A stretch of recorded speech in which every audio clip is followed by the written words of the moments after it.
going on, everybody? You already know it is Wednesday. It's 8 p.m. It's time for College Football Frenzy. My name is Paul Spencer. I got Sean Killer Kilrain. Right below me, we got a new member tonight, taking Mike Laura's spot because he's a little out tonight. We got Danny on wheels down there, and of course, diagonally right over there, I got the John, a.k.a. Joe Sullivan, a.k.a. John Joe Sullivan. What's going on, guys? How we feeling? What up? Doing, man. Let's do this. Pretty good. Now draft is over finally.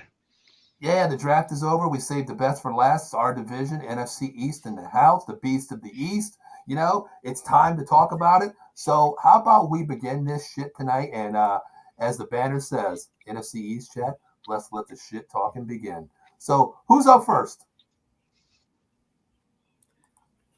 What's up, fellas? We gotta go with the first place Philadelphia Eagles, don't we, Sean? All right, Sean, you're up, brother. Talk about these Philadelphia Eagles, man. For all the Giants. Draft has passed us, just you said, and the Eagles had a hell of a draft, man. Everybody was on the Bijan train. You know, I kind of got to admit I was too, and then second to that. But, yeah, they had a lights-out draft. I give them an A+. You know, as far as the player-wise, if people don't know what they got, you know, 1-9, Jalen Carter with the trade with the Bears, and then had Nolan Smith with the 30th pick. You know, and then lineman Tyler Steen from Bama. Round 3, down a safety, hard-nosed safety from Illinois. Kelly Ringo was a shock to get that on day 2. Kelly Ringo's to the team, man. He's 6 foot, kind of like Bobby Taylor 2.0, if you agree, Joe, right? I mean, he's got the size, you know. Yeah. And then Tanner McKeefer to have a nice little backup for Jalen Hurts. And then the run, Moro Ojomo. I like that pick. I think he's going to be solid with Jordan Davis, you know. I mean, we're hungry. We're not probably going to have 70 safeties. I mean, sack 50, you know. But all in all, man, I'm ready. I think our counterparts, the Cowboys, Giants, and Washington kind of changed, you know, with the draft. But schedule-wise, we got a tough schedule, man.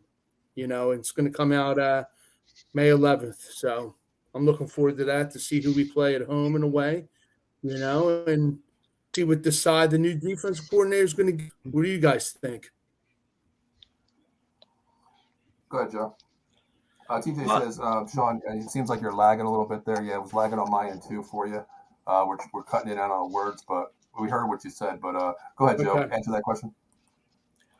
What was the question? I'm sorry, I missed it. Sean, replay that question for me.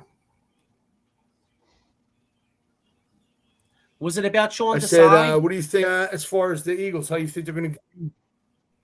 Yeah, so I know. I happen to love the draft. Sean Desai, you know, it remains to be seen what he's going to do defensively. I think he's going to do, based on how they drafted. I believe they're going to use multiple fronts because Jordan Davis could play a lot of nose tackle. You know, you could have Nolan Smith kind of as like a stand-up 34 linebacker. Hassan Reddick could be a 34 linebacker. You know, you got Jalen Carter. You know, Jalen Carter can play some nose and also 3-4 end. So I think he's going to mix up the defense, and I think it's going to be exciting. Yeah, I agree with you. I think there's going to be multiple front shifts from Desai. I mean, he has a lot of plug-and-play players, and he has a lot of players that can adapt and move different positions.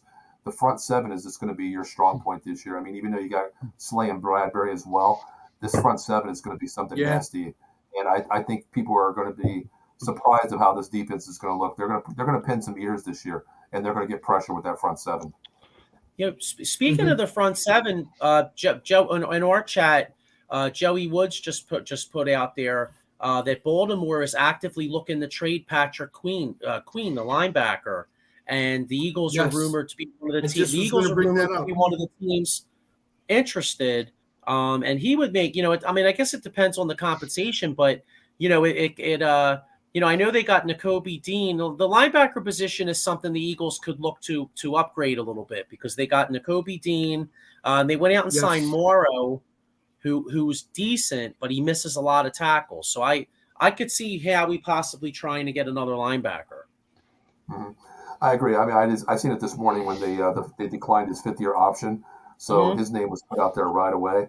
And he's still got some gas in that tank. I remember watching him at LSU play, and he's always been a baller, and that's something that could fit with the scheme with the Eagles. It really could.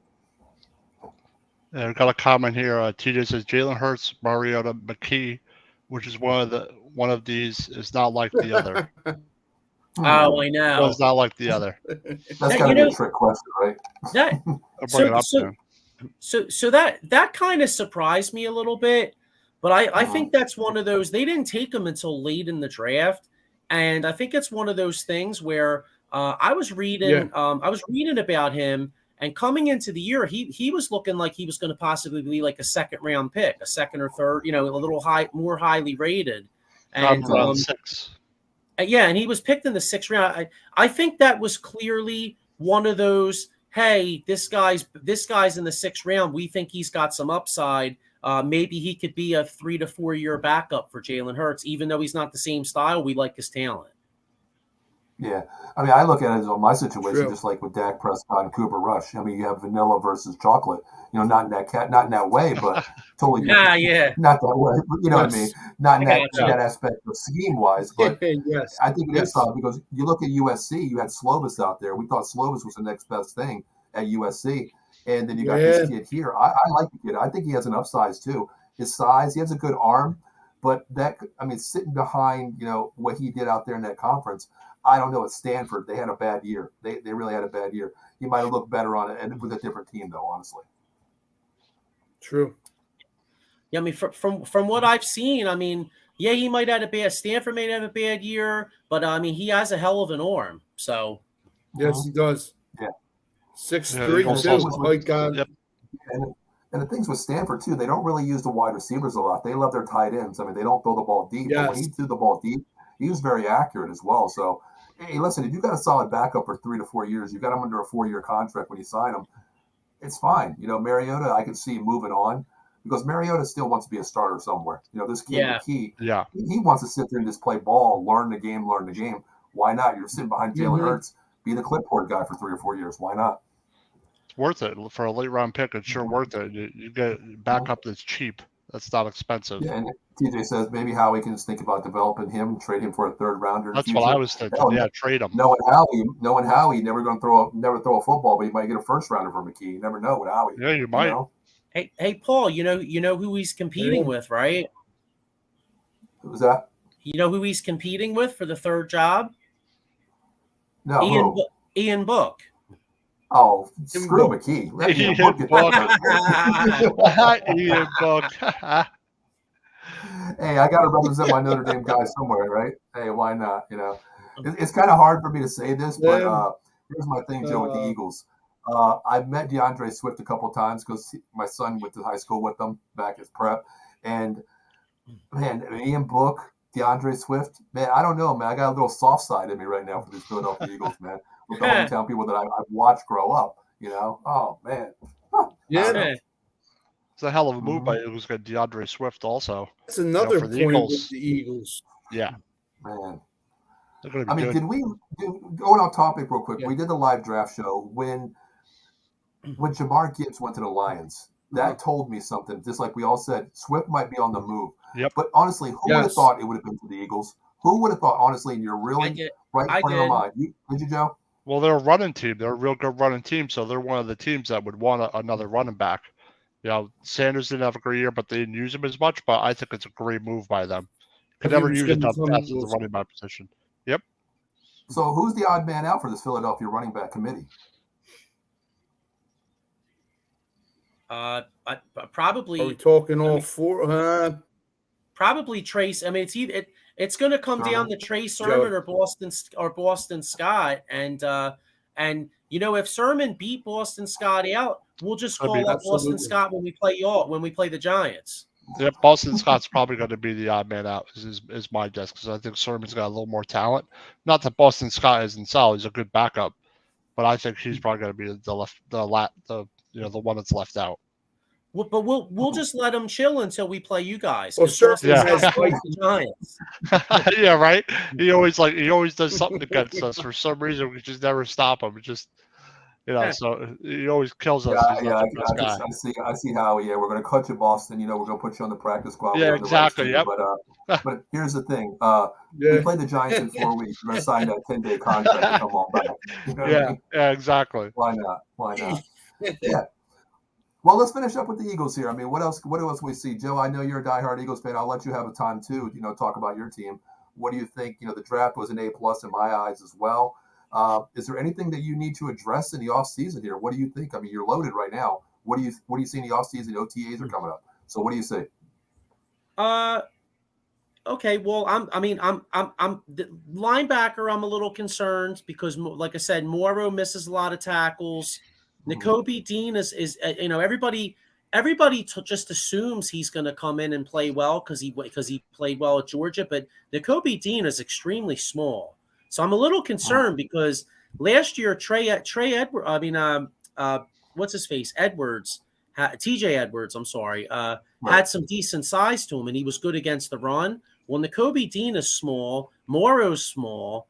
So linebackers definitely, I think, a place where they may be looking, if they don't make a move for a Patrick Queen, maybe they're looking in training camp for a guy that's cut. One of these rosters that has some linebackers, maybe they pick up a guy or trade for a guy. Safety, I love the kid Sidney Brown that they drafted. So right now it looks like it's going to be Edwards as one starter who's a solid player, but he's not a playmaker. And then the other position is going to be between Blankenship and Brown. They could stand to possibly pick up another veteran safety, possibly. And the other position that's a little concerning is right guard. I mean, the strength of the Eagles was the offensive line. We all know that, right? Offensive line, defensive line, I should say.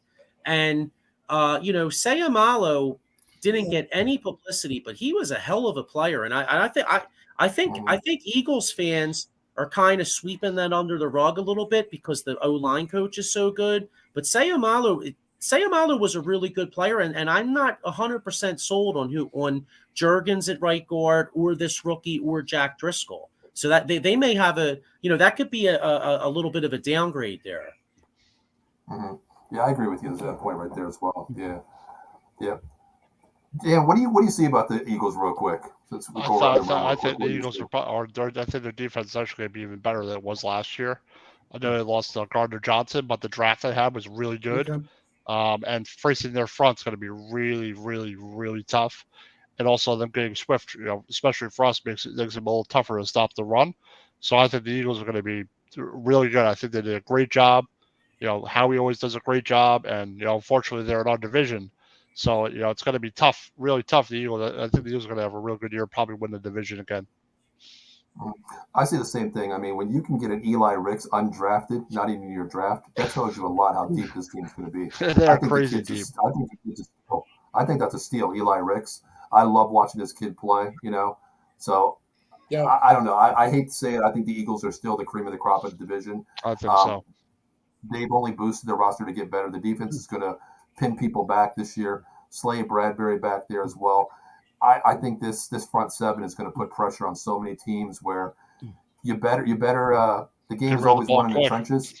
This is going to be one of those aspects where it's going to happen this year. Yeah. You guys do know, though, there hasn't been a repeat winner in the NFC East since 2004. It's tough. It's a tough division, especially now.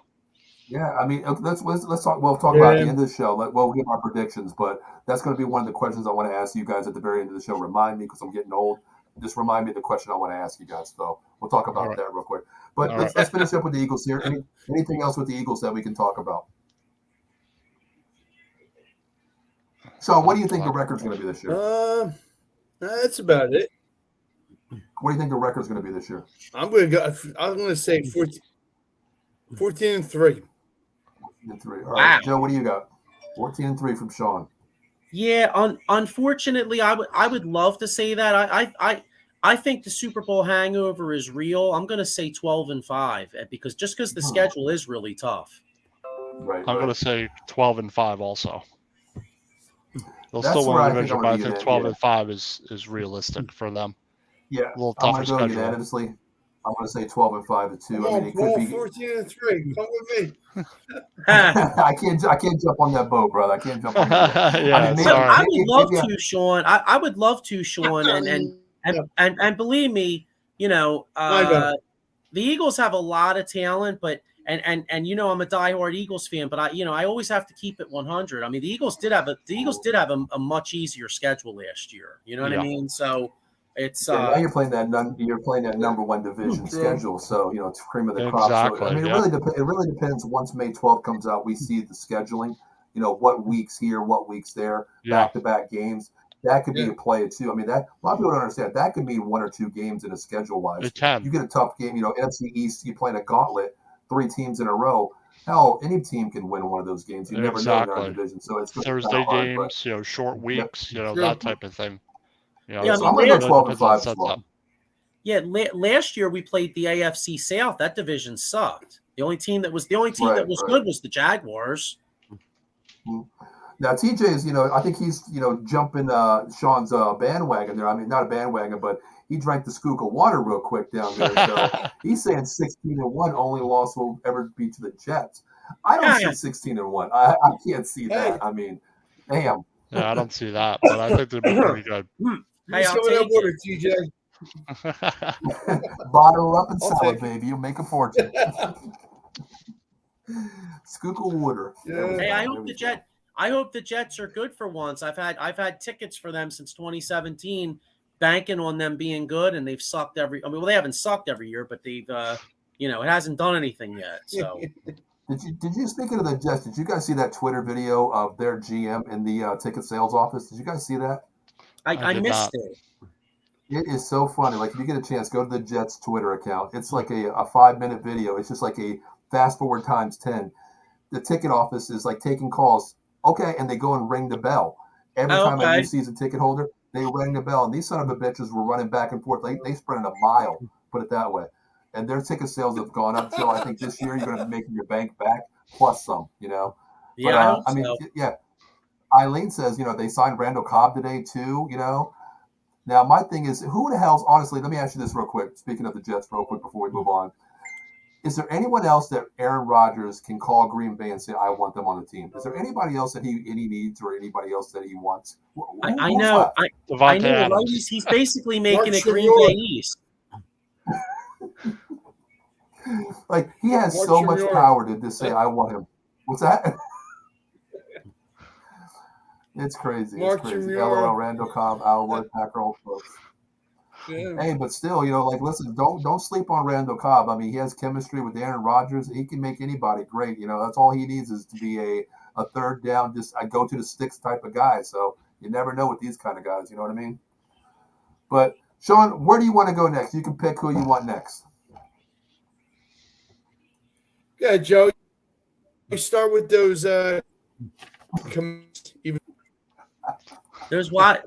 There's Washington Commanders, huh? It's fitting that I get the Commanders because I'm a Philadelphia 76ers fan, and one of the big news about the Commanders is the 76ers owner Josh Harris is actually part of the new ownership group in Washington. So how ironic is that, Mm-hmm. So and as yes. since we're all NFC East fans, can we take a moment to be upset that Dan Snyder is no longer the owner of the Washington football team? Oh, I know. I knew it was coming at some point, run him in the ground more. Yeah, because as an old school NFC fan, I know Paul. I know you guys all remember when Washington was a powerhouse back when they had Joe Gibbs and they were under Jack Kent Cooke. I mean, Washington was a football powerhouse, and Dan Snyder has totally put them in the shitter. And I'm kind of concerned that Josh Harris is going to get the team competitive again. Yeah, I'm old school. I remember the Hogs, man. The Hogs. Yeah, two teams. Sixers are good. What's he talking about? No, you know what? Maybe he's talking about the Devils because he owns the Devils too. But we'll say they He suck. does. He does. Yeah, he's Yeah, talking about I the didn't know Devils. that. It's okay. 2 out of 3 Right. ain't bad, right? Yeah. So let's. All right. So the Commanders. Yeah. Commanders. Are really they're really a hard team to get a handle on because I look at this Commanders roster, and I got to tell you, I see an awful lot of talent. The one thing they need that signal caller. They're gonna roll with Sam Howell. They let go of Carson Wentz, and they also let go. The Taylor Heineke experiment is over. So they're going with Sam Howell, and they also signed Jacoby Brissett to be the backup. The Commanders, one of their question marks is kind of the O-line. They went out and signed Wiley to play right tackle. The Sixers, yeah. You know what? I hope it's Sixers. I would love to see Sixers Knicks Eastern Conference Finals. Please God, because we're going to take you out in 5. But anyway, all right. So anyway, Commanders have a little bit of problem on the O-line. Like I said, they signed this guy Wiley from the Chiefs to play right tackle. They drafted a few linemen, and so that's a concern. And quarterback's a concern. But defensively, they're excellent. I mean, the Commanders' defense has a chance to be scary good. I mean, their front. You look at their front. You got Chase Young, who they didn't sign to the fifth year option. But you got Chase Young, Jonathan Allen, Deron Payne. Deron Payne has had a great year last year. You still got Montez Sweat. Linebackers. Yes. They made a really sneaky addition at linebacker, a guy by the name of Cody Barton, who's really going to upgrade their linebacker room. I'm kind of a fan. I know he's skinny as shit. He's like Devontae Smith. He's like Slim Reaper at corner. But I actually really like this Emmanuel Forbes kid. Everything I read about him says that he has a lot of the same measurables that Sauce Gardner has. So they have Emmanuel Forbes. They also drafted a guy by the name of Cam Dantzler in the 2nd round from Illinois. Then they have Kendall Fuller, Benjamin St. Just or whatever. And bottom line is Washington's defense is not to be fucked with. They got a really good defense, and it's all once again, it's all going to come down to the quarterback. I mean, can Sam Howell play? It remains to be seen. But if he can play, I think this Washington team is going to be a lot better than people think. I really do. I agree with that. I think they're going to be pretty good. How do you feel about Bieniemy coming in there? How do you feel about Bieniemy coming there? I think he's going to change this offense around. You think it's going to look more of a speed offense like the Chiefs? Joe, what do you think? I think so. I mean, I think they're going to try it, but and not to shit on Eric Bieniemy because I think the man should have been given him an opportunity.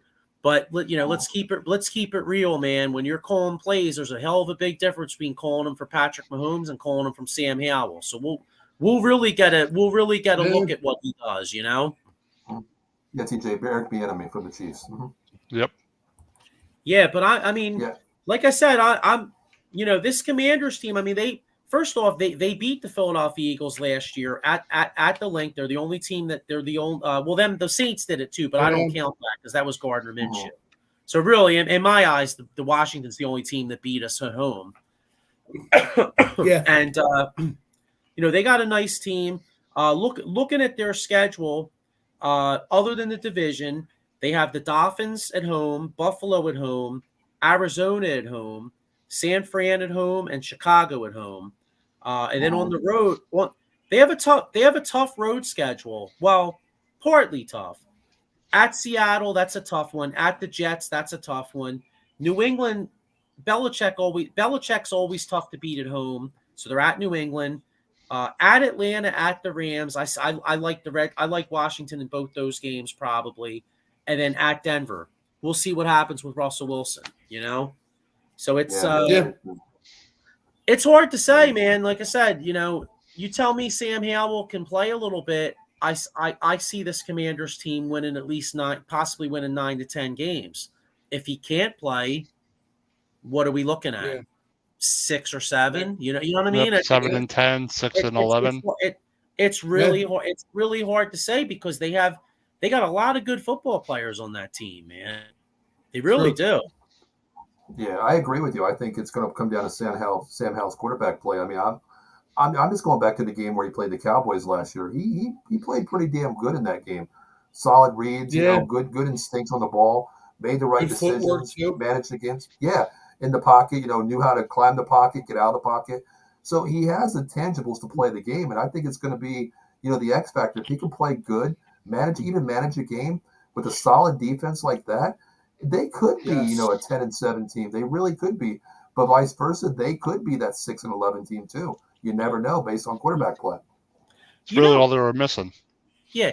You know how a lot of people say, and this really is true, most football games are decided by what, like 3 to 5 plays, right? Yeah. Mm-hmm. Mm-hmm. And if you really think about it, not just that, but most teams' records are decided kind of like that too. I mean, you figure what, sometimes maybe 35 points total could be the difference. It could be the difference between 6 and 11 wins. I mean, these games are so evenly matched in the National Football League. I mean, it could be one fumble here, one interception there. And, if I'm a Commanders fan, that's my one concern. Okay, we're going to be in these games. Is this kid Howell going to make the big turnover, going to fumble the damn ball? You know what I mean? Yep. And that's going to cost you in a big spot.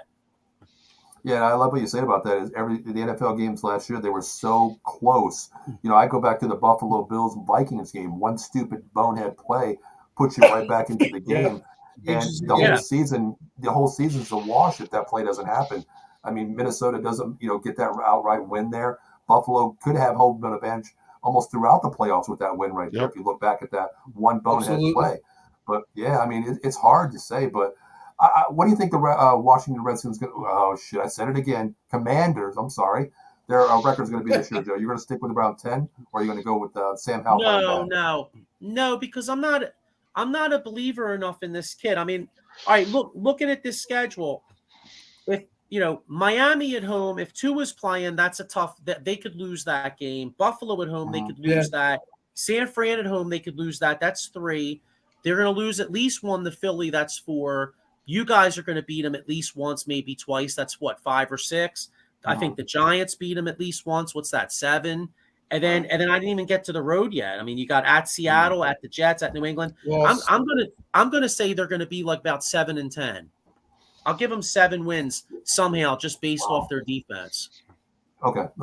Sean, what do you have the Commanders' record? I couldn't agree more, man. 7 and 10. Okay. 7 and 10. 8 and 9. 8 and 9. I'm going to go 7 and 10 this year. TJ also says 8 and 9. I think. Okay. I tell you what, that game that you mentioned, that Seattle game. Seattle's a team to watch out for, man. They can run you off the table this year. Getting Jackson Smith and Jigba, that offense. I think that's going to be a highlight reel. It's exactly what you said with Sam Howell. We know what Geno Smith did last year. If even Sam Howell could be a Geno Smith for that team, that could be a couple extra wins out there just to manage a game. Because I think they can be in a lot of games this year as well. I really do. I know we're doing NFC East tonight, but real quick, you mentioned that Seattle team, and just to touch on them, everybody acts like it's a foregone conclusion that San Francisco is going to win that West. Don't you kind of feel like Seattle could give them some real competition this year? Because I do. Absolutely. Yes, absolutely. You can't count them out. Yeah, I'll tell you what. I mean, I did a thing on DraftKings last night just for the shits and giggles of it, and Seattle was second in division just to win the division. I took Seattle, man, and they were like plus 400. Okay. I think they are going to win that division. I really do. The weapons.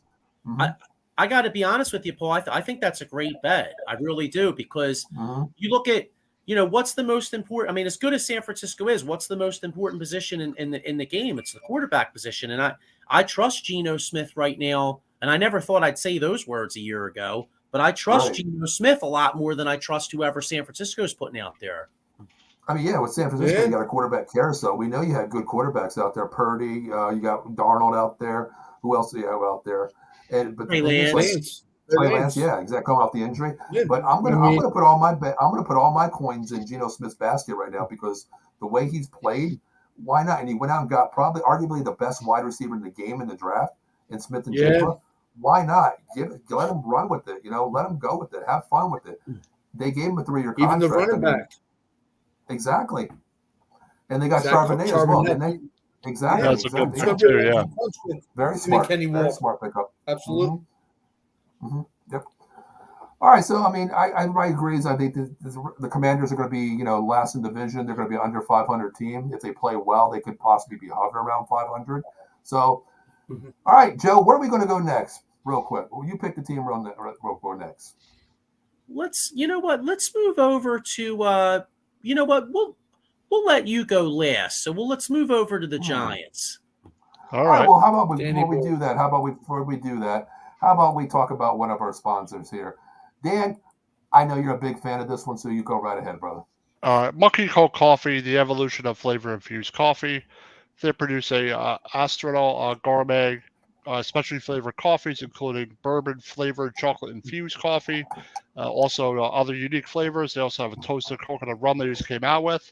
But they have T-shirts, mugs, filters. Use the promo code OOTB Sports at the checkout. MonkeyColdCoffee.com to get 10% off. Join the cult of MonkeyColdCoffee.com. Awesome. Yeah, definitely. All right, Dan. Well, let's talk about these New York Giants up I-95 to the north of Philadelphia here. Absolutely. Also north of Washington here. So let's talk about these New York Giants. Yeah, let's talk about the Big Blue Wrecking Crew. I hope this year, but it's the second year at Dable with Joe Shane as GM. And obviously they took DeAndre Banks in the first round. Who's a good, talented quarter, really good in zone, really good athlete. I think he should step in eventually and hopefully be the second quarter for us. They really needed some quarterback depth. Last year, the Giants really struggled when people got hurt with that depth. Now that adds to their depth, and hopefully he'll be a starter for us at some point during the season. The second round pick was John Michael Schmitz, starting center. I think he's going to be our starting center. He's a really good, not the best athlete, but really good technique-wise. Really good, strong, real good run blocker. Third round pick, they trade up for Jalen Hyatt. I think Jalen Hyatt, TJ said he's a really good route runner. Also, Tennessee didn't ask him to do a lot, so I expect him to be our third wide receiver coming in probably into the season. They also took Eric Gray, running back from Oklahoma, who, if Barkley goes down, if we end up not signing Barkley, he could step in. He's got good vision, good cutback. He's a good, solid runner, good balance. Makes the first guy miss. So I'm looking forward to that. Another pick I'm very interested in the Giants took in the sixth round was Trey Hawkins, defensive back from Old Dominion. He's got some speed. He's tall. He's big. He's lanky. He's got to work, a little bit on some stuff, but he's good with the ball, good locating the ball in the air. And then seventh round, they also got more defensive tackle depth. Maurice Wright says, I feel Eagles draft played a huge role in the NFC East, did today. Teams know the Eagles have won a championship. Yeah, that's why I think, like, with John Michael Schmitz for the Giants, I think that was a smart pick because you're going to have to defend the interior. The interior offensive line was bad last year.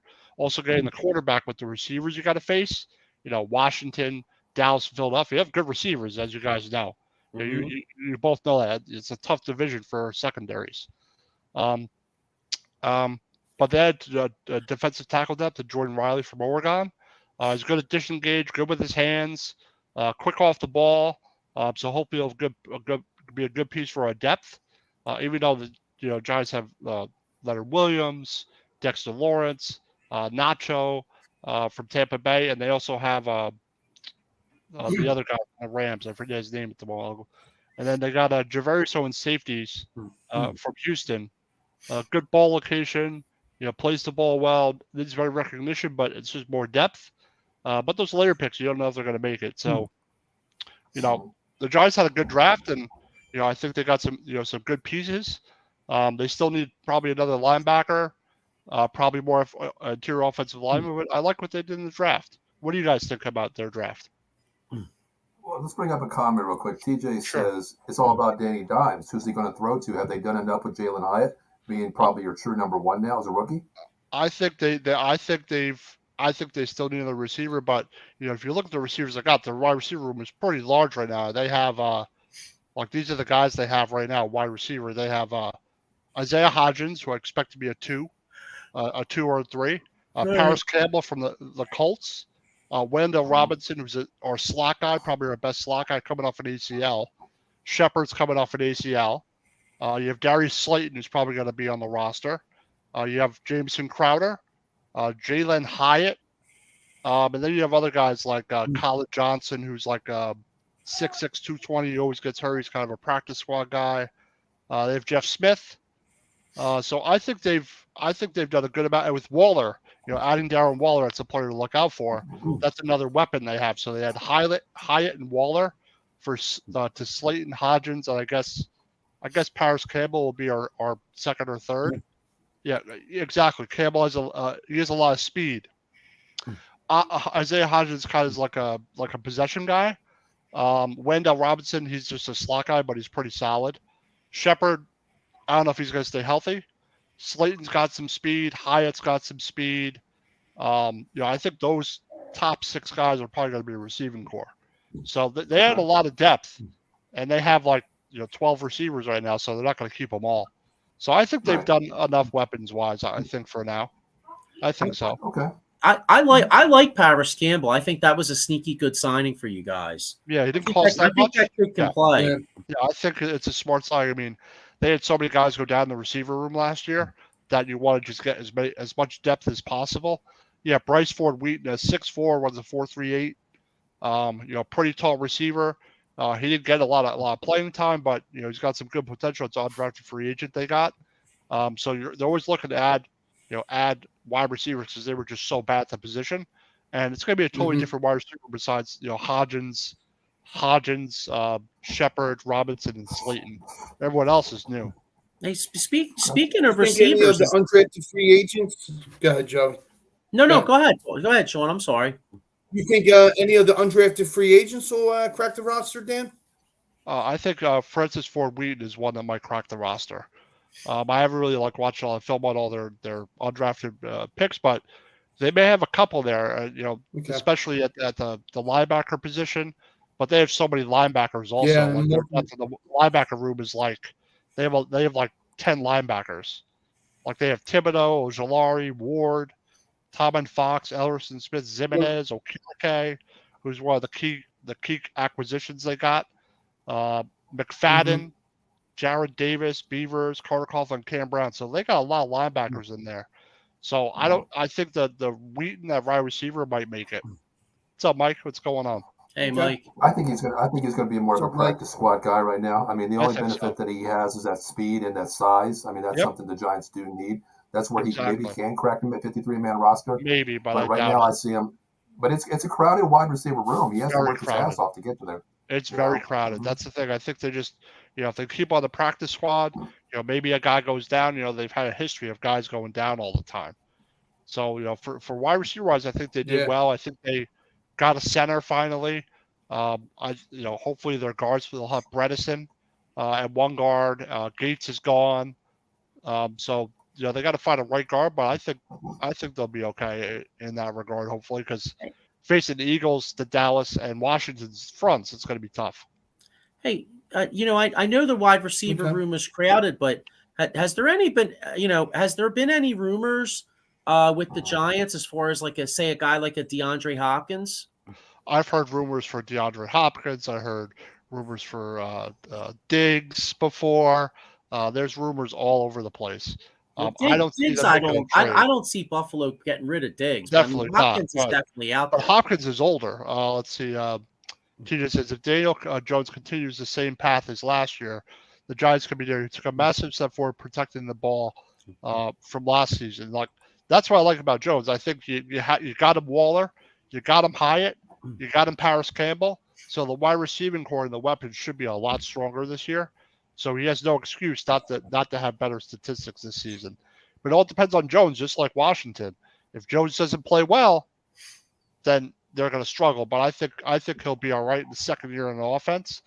And I think having Kafka and having Dable, do all the plays and stuff, I think he'll be fine. I think he'll take another step up I would take Corey Davis. I mean, Yeah. if the Giants need him, if they feel they have Crowder, they have Hyatt, they have Hodgins, they have Slade, but if they feel they need a wide receiver, they might do it. But they got 12 wide receivers on the roster right now, so they're not going to keep them all. So they're going to have to, Sean, good. Sean, regarding the Giants, what do you see from the Giants being, an Eagles fan there? What do you see from the Giants? What scares you, and what's a benefiting factor that you're playing them? Okay, this is where they're lacking. What do you see with the Giants? I see Danny Jones, like Dan said, taking a step forward, because Brian Dable, look what he did with John. He really did a massive step, upgrading, throwing wise, run wise, everything, his pocket presence. He doesn't scare me, but I think that's an upgrade of what he did from this year. He can get better. Defensive wise on the ball, probably the secondary, just like Dan. I think Deontay Banks is going to be a very good corner for them in the years to come. So, I agree. Mm-hmm. Joe, what do you see from the same question that I said to Sean? What do you see as a benefiting factor that the Giants are going to excel this year versus the con of what could hold them back? Well, their O line. I mean, their O. I'm not in love with their O line. I mean, I think it'll be better, but I'm not in love with their offensive line, and particularly in this division, like Dan touched on. I mean, you got three of the best fronts in football that they got to play 6 times this year. Yep.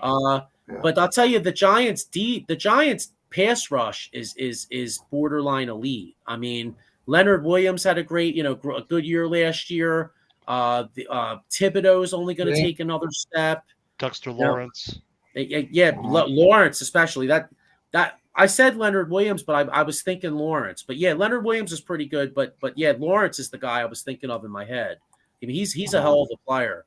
And they have they got the defensive tackle from the Rams also. Yeah. So they're gonna be a concern. Yeah. Sean Robinson. That's it. But yeah, Danny Dimes. As a matter of fact. Yeah. Does Danny Dimes take that other? Does he take yet another step? With Waller and Hyatt and Paris a little bit better wide receiver room, I think he should. If he doesn't, then that's so good. But I think he'll be all right. I think he'll be more confident this coming season. Yeah. I think getting Waller was huge. Getting Hyatt was just more talent was good. So I think he'll be much better. But the offensive line, especially the interior, is what I'm concerned with. I mean, Schmitz is a rookie, so I don't know how he's going to handle it. He's going to be our starting center most likely, and Neal has to take a step up from last year. Andrew Thomas, I'm not worried about, but the center to the right side is probably the concern early on for the Giants. Yeah, I'll tell you. As an Eagles fan, what concerns me about you guys going forward is I think you have a real legit coach and you have a real legit GM for the first time in a long time. And so the future's definitely bright for you guys because I mean, I look at what Dable did with Danny Jones last year. And then I look at even though he still had a good year, I look at the difference in Josh Allen not having Dable. It was like night and day. Josh Allen still is a great football player. Don't get me wrong, but he was not at the same level without Dable. Yeah, I love Dable. I think Brian Dable's done an outstanding job. Yeah, I agree with an outstanding job. I think the guy's a great coach. Mm-hmm. Yeah, he's the only downfall I see with the Giants is having. I love how Dable's working with Danny Jones, reading. But to me, I think he's going to rely on. I hope he doesn't rely on the RPO too much this year because he ran that RPO a lot last year. His legs got him out of trouble so much. Sure if did. Danny Jones can be worked with, where reading your progressions downfield, you went out and got one of the best tight ends in the game. Waller, if he can stay healthy, that's a huge advantage there in the middle of the field. It is. And stretching the field. You go out and get these wide receivers. Everybody comes back healthy. If Danny Jones can read his progressions downfield, this team could be serious. If the O-line can give him time, this team could be good. This team could really be well executed this year. So I think it's going to be a juggernaut of division this year. I think it's a 3-team race, of course, but it's going to be very tough. I mean, definitely is. Yeah. So let's talk about records real quick. Go ahead, Joe. I'm sorry. Go ahead. No, I didn't mean to cut you. I'm sorry. I was Oh, I sorry. was just going to say, getting back to your point about the division. I mean, when you're looking at a team with the talent level of Washington as possibly being the cellar dweller, that's They're a hell of tough, a man. division. They're tough. Washington's tough. That's a hell of a division. Mhm. You know, like that's a consistency of quarterback. They're going to be tough. Exactly, I agree. So, Dan, I'll start with you first. What is your record this year for the New York Giants based Well, on the pre-scheduling? I think they're going to go 11-6. But having splitting with the Redskins, splitting with the Eagles, splitting with the Cowboys. They have the Rams at home, Seattle at home. I put that as a loss. The Patriots, the Jets, and the Packers are all at home. And then they have Dallas Eagles, Commanders on the Cardinals away, the 49ers away, the Bills away, at the Dolphins, Ooh. at the Raiders, and at the Saints. Wow. But I don't know if that 6-11 was like a hatred thing there, or I don't know what the hell that was about, TJ. yeah, like I think they'll have a couple more wins, but it's not the easiest schedule. I think they'll lose to Seattle. I think if they play the Eagles early, they'll lose. I think they'll lose to Dallas early, but I feel they're going to split with them this year because they almost came close last year, but they just weren't good enough defensively and in the game. So I have them going 11-6. Okay. Sean, what do you got the Giants at? Mike Laura has them 8-9. What do you got, Sean? I got to agree with Jamie. 11-6. You know, with the upgrade with tight end, and back on. Oh, we'll see about You that. know, 11-6. Maybe. All right, Joe, what do you got for the Giants? You know, I was going to say 11-6 because, but I know going over that schedule's pretty tough. I'm going to say Not 10 easy. and 7. I'm going to say 10-7 because that schedule's tough. And I do love the addition of Darren Waller, but he has the Anthony Davis street clothes syndrome. I mean, he does get hurt a lot, so I don't think he's got to stay healthy. Yeah. I that's the thing. So I'm going to say 10-7 because I think he's going to miss a couple games. I think it's going to be somewhere That's what I'm around going to say. 10-7, 11-6. Yeah, I'm gonna go 10-7 this year. I think Yeah. they got a lot of weapons, a lot of rookies coming in. They're going to rely on a lot of healthy players coming back, non-healthy players versus healthy this year. Exactly. So I think it's going to be a lot of getting in shape. We know OTAs, it's not what it used to be, where you can go full 100%. You're going to go limited ability, so you're not going to stretch your injuries as much as you are back in the past. So I'm probably going to go. I'm going to say 10-7 this year. I think it's going to be. I think they're going to go 3-3 in this division. Honestly, That's I think what they're I going to think. split with. Yep, I think they're going to split. This division's too tough to. It's too tough. You're not going to sweep sweep anything. the division. And just to bring up a comment there, Marisa Wright says Eagles sweep this division. I don't think there's ever going to be a team to sweep this division the way it looks right now. I really don't. Yeah. So we got pretty consensus. Between a like a 11-6 and a 10-7 for the New York Giants, of course, right? So we're all pretty much there. Okay. Should be better. All right. So let's move on to the last team here. It is the Dallas Cowboys, which I am a proud fan of. We'll talk about the draft first. A lot of names that were given out to this draft pick were who was this guy? But to me, it didn't matter name-wise to me. Mozzie Smith is a pure motor at Michigan. He's nasty. He's an old-school nose tackle. Doesn't get a lot of ball pressure, but you're not going to move this kid off the block. And this goes against, playing like a Kelsey-type player. He can hold his own. He can only create better holes and opportunities, stunts, gaps, twists for the linebackers, which I loved. We'll talk about Overshawn. I think he was a solid number 2 linebacker in this draft to me. He's a plug-and-play player. He can play linebacker, end, corner, safety. You can put him anywhere on the field. He can match up anywhere, speed, talent. And to me, really, the only reach to me, which I do love, was Shoemaker from Michigan as well. He's a pass-blocking tight end, run-blocking tight end, not great in his route tree. But we said the same thing about Hendershot and Ferguson last year. They couldn't catch balls, but we know they can catch balls. And I think Dallas is going to go back to the running game 100% this year. I think they're going to stick with the run in this West Coast offense. And that's where I'm going to go with this one here. I think they're going to be great. The draft, I give a solid B. Honestly, a solid B plus right in that general area. There was a lot of reaches to me, but it was plug and play system to me. The only downfall I want to ask you guys about is how can my guy, Dak Prescott, adapt to this West Coast offense where we seen him turn the ball over 13 times last year on bonehead mistakes in less than 8 games last year? What do you guys see with Dak moving to the West Coast offense? What do you guys say? I think he'll be. I think Dak will be okay. He's got to limit the mistakes, but the West Coast is quicker, right? It's a lot. It's three-step drops. Quicker Mostly, drops. quick With reads. the weapons they have, they should be very effective. Now, will he make the same mistakes? I think he's still going to make mistakes. Honestly, no matter the offense he's in. But I think the West Coast offense will be solid with the weapons they have. Their offensive line is solid. I think he'll have a good season under that offense. Okay.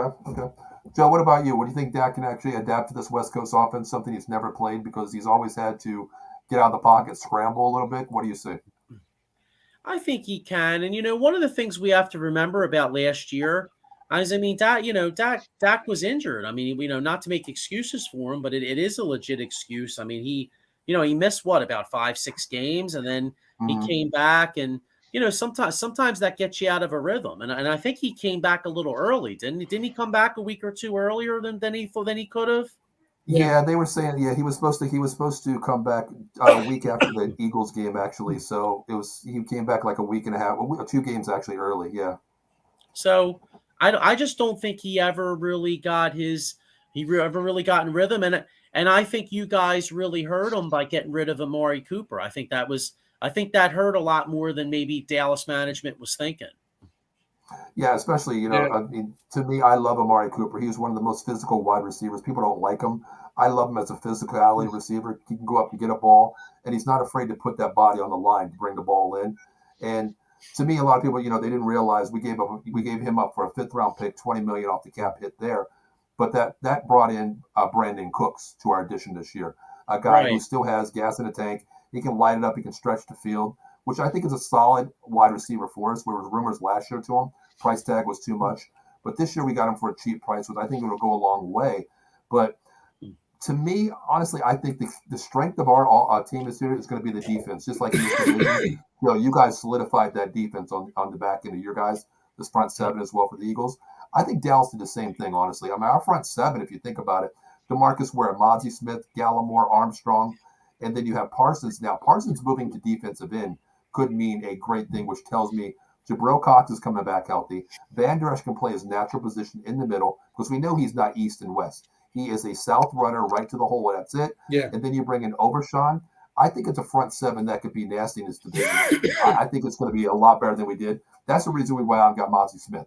We know this. Everybody knows everybody's going to run the ball down our throat. We've seen it last year. Mozzie Smith could be that guy to help us in the middle. That's why I love that pick. I agree. I agree with you. I think he's exactly what you guys needed. I mean, I remember that first Eagles game. Dallas had the Eagles on the ropes. They made a big run. I think you guys were right back in the game. And what did the Eagles do? The Eagles literally ran the ball right down your throat at about a 7 or 8 minute drive running the football. Yep. Exactly. And that's what it is. And people look at the division, you look at outside the division, not getting a Mozzie Smith might work in a division where it's not as physical as the NFC East. This division is physical, man. The game is in the trenches here.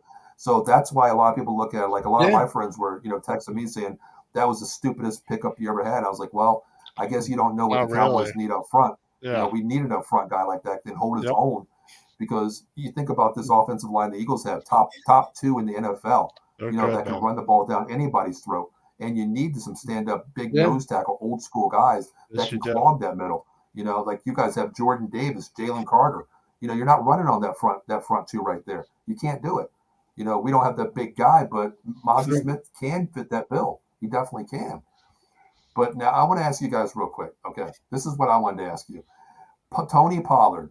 Now, you guys know, Joe, very first show we did on College Football Frenzy, I asked you guys, what is your Heisman hopeful? Your dark horse? I said Deuce Vaughn. Yeah. He is now a Cowboy. Where do you think he fits in? Not a big back, a jump cutter. The kid has heart. The kid put Kansas State on the map. You know that. Where do you guys think he is? Do you think he's going to be the number 2 runner?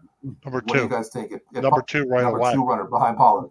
I think Okay. if Pollard goes down or something, I think Deuce Vaughn is a great pick. And look where they got him. They got him late in the draft. Yeah, I think Yeah. Deuce Vaughn is a number 2 automatically for you guys. Day Okay. one. Okay. What do you think, Joe? So I really like Vaughn, but I don't know if he's going to be number 2. I think he may be more of a scat back screen, Mm-hmm. receiving out of the backfield type guy, maybe Yep. special teams guy. Like Boston But Scott. I think eventually he'll be 2. I do really like the kid though. I do. I like him too. It wouldn't surprise. I'm looking at your running back. Let me see your running back depth chart here. We got Tony Pollard. We got Ronald Jones, which we signed last year too from the Tampa Bay Buccaneers. Yeah, So he's okay. pretty much it's Malik Davis, which I think he's an okay runner, not an every down back, like a generational back that just comes in one down per series. Tony Pollard. My opinion is Tony Pollard, Ronald Jones, and Deuce Vaughn. That's my top 3 with Malik Davis at probably 4. Day one, do you think Deuce Vaughn could be number 2 by season's end? I don't think so. I think the NFL is totally different. I think he's going to have his own scheme. I think he's going to have his own scheme. He's going to have if McCarthy can put him in the right position, just like Joe said, more of a scat back to get him in open field. Because I tell you what, there were some screens that this kid had that with breakaway speed that could get you 6 to the house anytime. Yeah. Yeah, that's what I'm saying. I'm saying you bring him in certain packages and you try to isolate him against somebody on like a wheel route or something or out of the backfield and you try to get him to break one. Yeah. Exactly. I mean, I could see it. When you talk about Zeke is a physical back. And to me, when they lined up Pollard and Zeke in the backfield last year together, it was just like, okay, Zeke's going to be the blocker for Pollard, or it's going to be like a fullback dive to Zeke here. I'm hoping that this year McCarthy actually puts Vaughn and Pollard in the same setback, like a little split back situation where pick your poison. We can run a screen to the right. We can run a flare out to the left. Like a fast That's package. what I want to see. Exactly. I want to see like a NASCAR package. That's what I want to see from these guys, which I agree. TJ, he might have his own packages. I can see that. I mean, to me, we still have a lot of holes, honestly. But do you guys think, now, my last question before I get into records here, do you guys think Gilmore is going to make a change in the secondary for the Cowboys? I think it makes them better. How much better? I Bring don't know, but veteran it's better. What's that, Sean? Bring veteran presence, but with veteran leadership and all that. But I don't think anything amazing. But maybe a little bit. Okay. Yeah, I think he's gonna. I think he's not going to be the true shutdown corner. I think he fits the bill because honestly, there's a guy that I love more than I love Gilmore, even though Gilmore is a name situation player. I love Deron Bland. That's who I love in the secondary. He's a rookie, 5th round pick last year for us. He finished 3rd in the defensive rookie of the year for the NFL last year. I think with that right there, because in our division, you look at the Eagles, A.J. Brown, you look at Devontae Smith, you like Goddard. You need that true nickel corner that can come in and play on the line of scrimmage. So I think it was a good pickup. A lot of people didn't like it. I love it because you have him on Diggs on the outside. You can bring Bland in the middle. I love this situation pick that we have. I think it's going to be a good thing. And plus signing Donovan Wilson again, that to me is our biggest pickup of the year at safety. Yeah. What about your tight end that you drafted? What are your thoughts on him, Shoemaker from Michigan? To fill I in like the the need kid. of I mean, Dalton Schultz. Even though they lost a lot. got Mayer. It was very surprising. As a Notre Dame fan, we watch all Notre Dame games. I wanted Mayer, but to me, this tells me with the Shoemaker pick that Dallas is going to rely on the run a lot more than the passing game. Going to get Shoemaker, he's a run stopper first. He's a run blocker, pass blocker. So that's going to open the holes up for the running game. Beat you with the run, solidify the run, then open up the play action and get downfield passes down there. I like the pick. I think he can work on his hands. He didn't have the greatest catching ability at Michigan, but we know Michigan, they run the ball. Look what Blake Corum did for Michigan. They run the ball. And Shoemaker was a big key to that run game. So I love the pick. And you remember last year, Hendershot and Ferguson, not great pass catchers. They had some great catches last year to solidify the tight end position for Dallas. So I think he's a plug-and-play player. I think he's going to be second on the depth chart. I'm still probably going to put one of the two tight ends from last year, either Ferguson or Hendershot, above him. It really depends what package we go to. If we run, Shoemaker's going to be in there. I agree. But record-wise, I'm probably going to go. I'm going to have them behind the Eagles. I have the Eagles at 12-5. I'm going to put us at 11-6, second in division. And that one game, never know what comes down to it. Health-wise, scheduling-wise, you never know. But I'm going to put us at 11-6 this year, and I'm going to say we're going to grab one of the wild card playoff spots this year early. Yeah, I see the same thing. That's exactly. I see 11-6, and yeah, I mean it'll come down to one game pretty much. TJ says 12-5 regular season, one and done in the playoffs. Why should we expect more? They still have McCarthy and Dak. Listen, I agree to that extent somewhat, but this year you went out and got the weapons. You have to. This is Mike McCarthy's put up or shut up moment. Yeah. He's the head coach. He got rid of Kellen Moore now. Now it's all on you. You know, you went out and got the players. You boosted up the defense. Now it's time to game manage your game. And Dak's the same way. We have him for another 3 years, $45 million a year. You have the weapons, one of the best offensive line, one of the best offenses, top 3 defense in the league. Now it's time to play. If you don't, then I think it's really time to move on. Honestly, I really do. Yeah. True. Let's say 11-6 also. I think it'll be 11-6. Sean, what do you got for the Cowboys record? Same as well. 11-6 as well. And it all depends on health-wise. You know, like you said, Dak, and the play calling of all eyes is on McCarthy. So, yeah, couldn't agree more with you guys. Joe, what do you have? I say 11-6. I mean, I hate to all say the same thing, but that's what I really think. The one downfall you're going to have it. I'm a little interested to see what it's going to be like with McCarthy calling plays. That might be a little interesting. You know what? Yeah. Just to be different, I'm going to change it to 10-7 because I think McCarthy's trash. So we're going to go 10-7. Right, you know why? Because what did I say earlier about how all these games are separated by a certain amount of points, and Mike McCarthy's shitty ass decision is going to cost you a game. It's time management. You know, it's funny how the NFC East always had that one coach talk about time management. We talked about Andy Reid back in the day with time management. That's Mike McCarthy, the bonehead idiot play calls, the bonehead management. We've seen that time and time again, and the league is a one-play league. One play could cost you a game. So I want to see what he honestly does this year. I really do. It's play calling's on him, and I want to see how Schottenheimer actually works with McCarthy. Who's going to be the signal caller? Because we all know it's McCarthy, but how much say does Schottenheimer have in this offense? That's what I want to see.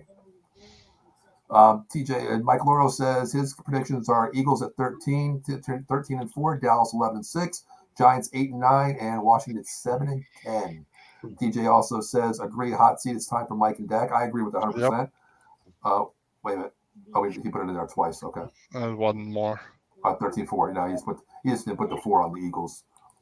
And Marie's right. The Eagles are preparing to totally prepare. Lights out. Let's go. On paper, they are the team to beat. I'm not going to deny that. I'm not going to deny that. But the game is won in the NFC East in the trenches. So, guys, before we get out of here, real quick, we do have two after the sponsors. Dan, I'll let you have this one here. All right. Not Your Average Janes. Originally, Janes was formed late summer of 2019.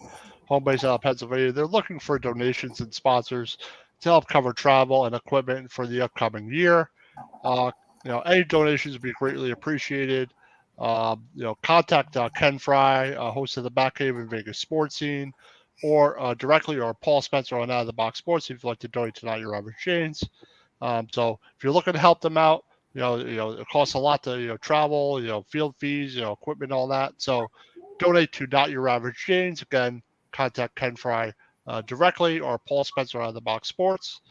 Not Your Average Janes. All right. And last but not least, here's our schedule for the whole week. We have something for everybody. Always think outside the box. We got you covered from Monday to Saturday, 3 times on Wednesday, twice on Thursday. So we got you covered. Make sure you hit that subscribe button on Facebook, YouTube, Twitch, and Twitter. And we're on Instagram and TikTok. If you like videos on TikTok, you got to check out our TikTok. We got my man Joe Sullivan always putting videos out there on the TikTok. We got Ken Fry with Backcave doing it. So we got something for everybody. So here out of the box, we always want you to stay tuned, subscribe, hit that notify button for all the shows that we have out there. Absolutely. So, guys, before we get out of here, man, anything we want to talk about before? Anything that's catching your eye? Like, Joe, I know you mentioned Seattle. I think Seattle's a sleeper this year. I really do. Yeah, I think they are too. definitely. Yeah, no, they're the team. They're the team I'm looking at. I think they're going to be one of the top teams in the whole NFC. In I think fact, they're winning that division. agree. To be honest, I think they're going to be winning the NFC West. I agree. Now, let me ask you real quick. I want to throw you guys a curveball. If you guys got 5 minutes, you guys got 5 minutes? sure. Yep. I want to throw you a curveball. I never mentioned this in the group chat to you guys, but I want to ask you one question. We're just going to go around the room real quick, and I want you to give me let's play 7-on-7 versus offense here, okay? Give me your top quarterback in the NFC East. Let's build a dream team real quick. In the NFC East, Top quarterback. Yep. Hurts. Only NFC East. Hurts. Sean? Mute. You're muted. Yeah. Okay, Jalen Hurts. Okay, Joe? Yeah, I got to go Hurts. I do too. Jalen Hurts consensus all the way around. Let's go running back real quick. Let's talk running back. Saquon, I'm being a homer. Yeah, no, I got to go. Saquon's the best running back in the division. Sean? Saquon. I think Saquon too. I mean, that power, that speed, ability. My God, I think him and Jalen Hurts running RPO, unstoppable for me. Oh, All right, man. let's go wide receiver 1. Joe, I'll start with you on this one. Your guy CD Lamb's really good, but I'm going AJ Brown. That's what I say, Okay. AJ Brown. Okay, Sean. AJ. Tough after the catch. Yep. All right. I really hate saying this shit. I really do because I got 2 Eagles up there already. I gotta go AJ Brown. He's But the I'll best. start He was the second best wide last receiver year. 2. I'll start secondary wide receiver number 2. I gotta go CD Lamb. You can't beat that right there. I agree with that. CD Lamb, number 2.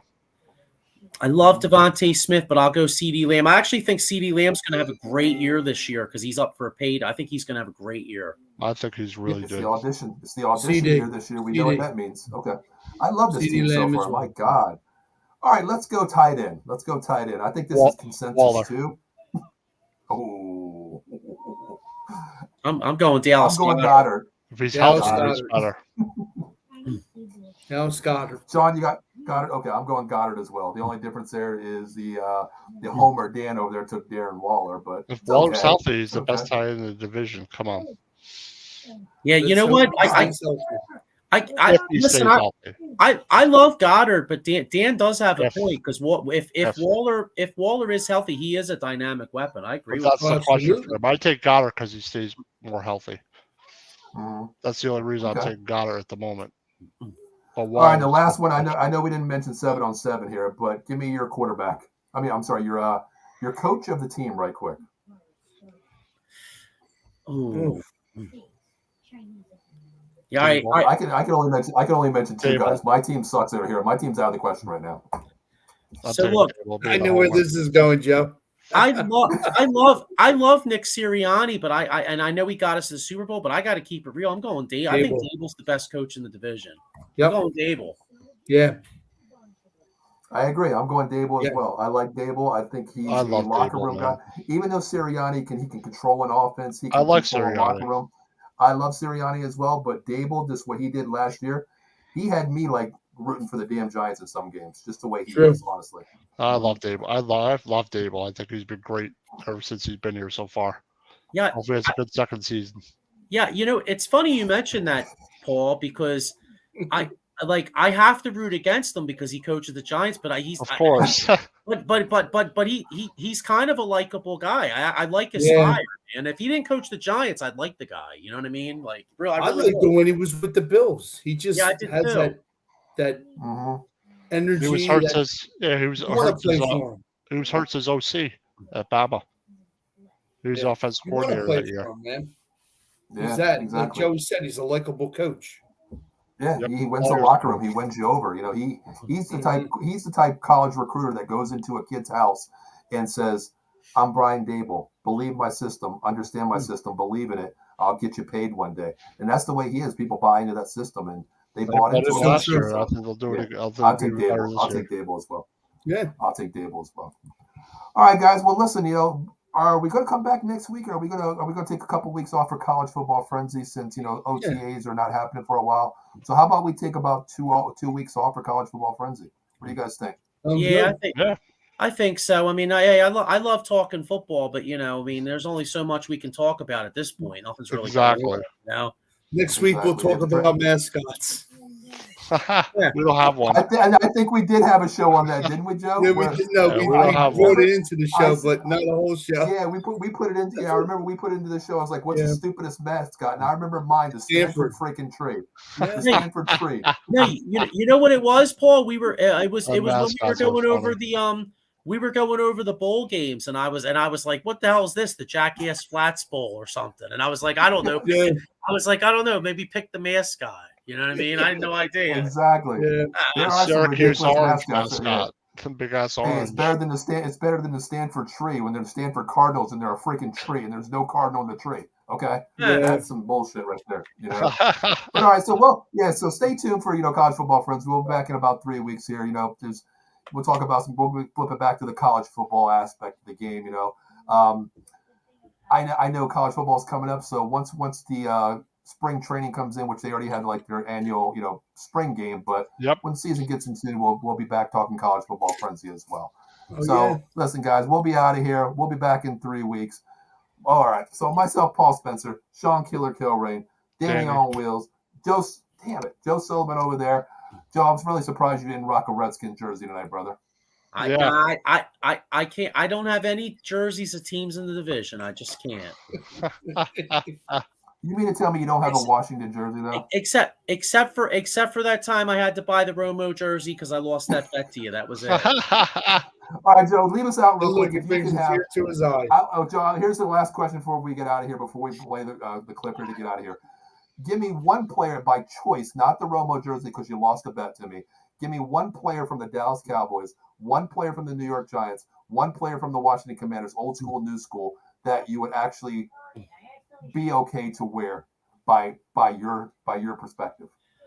All right. Well, I'll preface this by saying I never would do it, but if I did, I'm with him. For the Giants, it would have to be LT, just because LT. I mean, just as a fan of football, I mean, he was just so fun to watch, man. You know what I mean? So, I mean, he killed our Eagles, but he was just such a great player. Dallas. Other than Romo, because Paul, I already told you that I'm a big. I mean, I never could root for him because he played for the Cowboys, but as a person, I'm a big Romo fan. I love his story. But other than Romo, I would say, I never really had a problem with Emmitt Smith. Honestly, I never did. He killed the Eagles, so I couldn't root for him. But I always kind of thought he was kind of a class act. I like that. I mean, as a dude, I kind of liked Emmitt Smith. And Washington, I'll say, I'll say Sean Taylor, just because he was a great player and he was going way too early. I have that one. That's one of my favorites. Taylor or Sean Green for me. Did you guys hear about this guy right here singing the national anthem at the Hall of Fame game this year? Yeah, I did. DeMarcus Ware. Wow. Man, I was thinking about going to that game, but Dallas is not playing this year, so I'm not going to go. So I don't know. We'll see. All right, guys, let's get out of here. So we'll be back in 3 weeks. Myself, Paul Spencer, Sean Kilrain, Danny on Wheels. Thanks for joining us, taking place on Mike tonight. And, of course, a.k.a. Joe Sullivan, a.k.a. the John. Giants. We'll be back in 3 weeks. What'd you say, Dan? Go Giants. Oh, okay. Well, they All right, Joe, go ahead. Give a shout out. The Giants. I thought he said vaginas too, but shut up. What the hell he said, But you guys want to give me an Eagles chant? Go ahead, since you guys are the cream of the crop. Go ahead, I'll let you go ahead. I was going to say it's not football. It's not football season, so I say go Giants. Eagles fly into a mountain. Oh my God! All right, Kurt Cobain. There's some good. Jay Novacek. He was good.